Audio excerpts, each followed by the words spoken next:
Nous allons continuer notre lancée sur la composition de fonctions ou les règles ou les bonnes choses à faire quand on veut faire de la composition. Mais avant ça, nous allons juste un peu revoir notre fonction compose qui pour le moment prend seulement deux fonctions. Et souvent quand on veut combiner, quand on veut faire des compositions, on veut un peu plus que deux fonctions. Donc pour le moment, ce que je vais faire, c'est, on va dire, supprimer fn1 et juste garder une seule fonction, juste pour perdre moins d'espace. Donc je réexécute et normalement nous avons la même chose que nous avions dans l'épisode précédent. C'est-à-dire on met en majuscule et on rajoute des espaces entre chaque deux lettres. Maintenant ce qu'on veut c'est pouvoir combiner par exemple une troisième fonction si on veut. Par exemple on va dire replace space by star par exemple.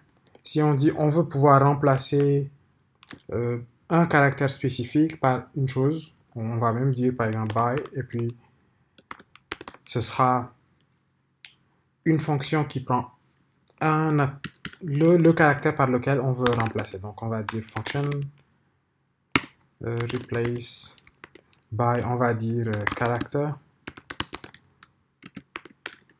et return function that takes a string et c'est dans cette dernière string que nous allons faire le changement.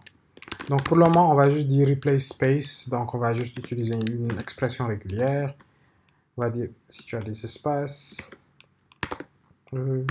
IG, I c'est surtout pour être case insensitive, ne pas tenir compte des majuscules et minuscules, et là on va mettre notre caractère. Ok, si j'arrive à enregistrer. Donc là normalement j'ai une fonction qui permet de remplacer, par exemple si je viens ici, je dis replace space by et je lui donne hello world. Il doit remplacer normalement l'espace par une étoile, donc je dois avoir hello étoile world. Donc c'est exactement ce que j'ai ici. Donc c'est bon, nous savons que notre fonction marche. Et maintenant nous voulons pouvoir combiner ces trois-là. Donc combiner capitalize, split and join et replace by star par exemple on va dire. Sauf que pour le moment notre fonction compose, elle prend uniquement deux fonctions et le reste elle va l'ignorer. Donc ce que j'aimerais c'est pouvoir dire ok fgh par exemple et là je sais que ce sera h de f de g de x. Donc là on voit tout de suite un pattern qui montre comment ces fonctions seront utilisées.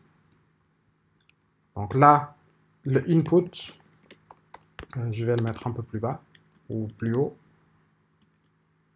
On va dire le input c'est f, puis g, puis h.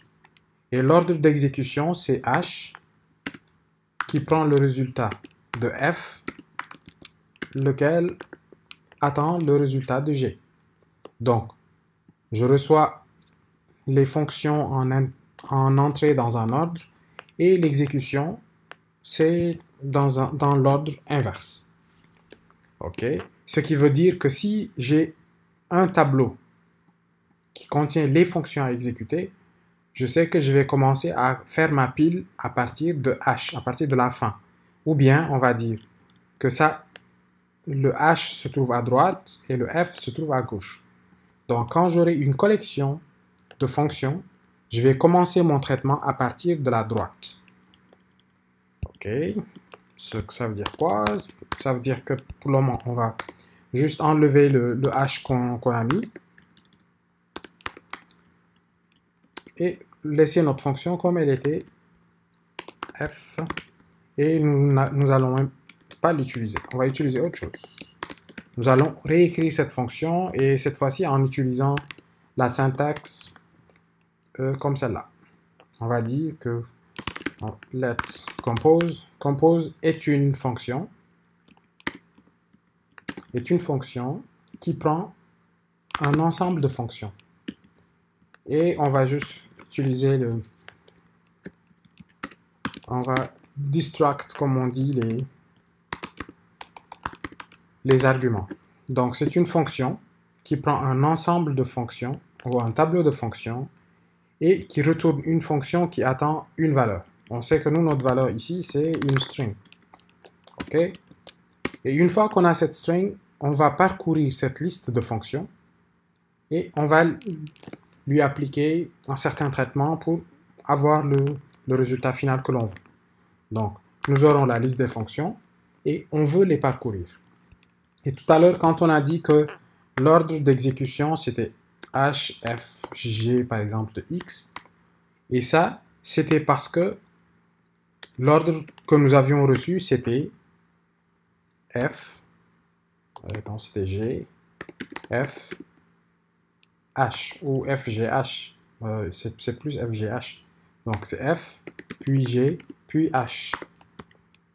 Le fait que nous ayons le input dans cet ordre fait que la pile que nous allons créer, elle commencera par H, puis G, puis F. Donc, j'espère que c'est pas très compliqué. C'est juste que nous allons commencer par la droite et on va exécuter. OK, dans ce cas, nous allons dire, d'accord, nous voulons commencer par la droite et heureusement, il y a une fonction reduce, sauf que reduce va commencer par le premier argument qu'on nous donne, donc ce sera capitalize. Et nous, on veut qu'elle commence par replace by. Donc, nous allons utiliser reduce right. Reduce right, c'est reduce, mais elle commence par la droite. Donc, elle va appliquer cette fonction d'abord, puis celle-là, puis celle-là. Et reduce right est une fonction reduce simple, donc elle a besoin exactement des mêmes arguments. Donc, un accumulateur et le current item. Et puis, on fait un certain traitement et on lui donne une initial value. Cette initial value, c'est notre string. Sauf que là, le current item que nous avons, c'est une fonction. Et tout ce qu'on veut, c'est appliquer cette fonction sur l'accumulateur. Et l'accumulateur, on peut l'appeler value si on veut, juste pour que ça reste plus ou moins logique. Donc, normalement, si on exécute ce code, nous allons avoir le comportement d'avant plus l'étoile. Exactement, c'est exactement ce que nous avons. Donc, nous avons appliqué sur la chaîne Hello World, nous avons appliqué cette fonction. Donc, nous avons remplacé l'espace par étoile. Puis, nous avons fait split and join. Puis, nous avons fait capitalize. Si maintenant, je change l'ordre dans lequel je fais split and join avec replace by, qu'est-ce qui est censé se passer? Ce qui va se passer, c'est que nous allons appliquer d'abord split and join. Le résultat, on va le passer à cette fonction. On va remplacer les espaces par étoile. Et à la fin, nous allons capitalize. On exécute voir. Et là, on voit que nous avons des étoiles entre toutes les lettres. Donc, l'ordre dans lequel nos fonctions sont appelées est très important. Celui-là, c'est value. Donc là, nous avons juste remplacé notre fonction compose qui prenait deux fonctions. Et on a réécrit compose pour avoir un nombre d'arguments variadique. Donc, on va dire compose maintenant est variadique. Et nous basons sur reduce right pour avoir exactement le même comportement. Donc, et nous avons vu aussi que l'ordre dans lequel nous composons nos fonctions a un impact sur le résultat final. C'était tout pour cette vidéo. Dans la prochaine, nous allons voir comment faire pour que, quel que soit l'ordre dans lequel nous composons nos fonctions, que le résultat reste le même. D'ici là, si vous avez des questions, n'hésitez pas.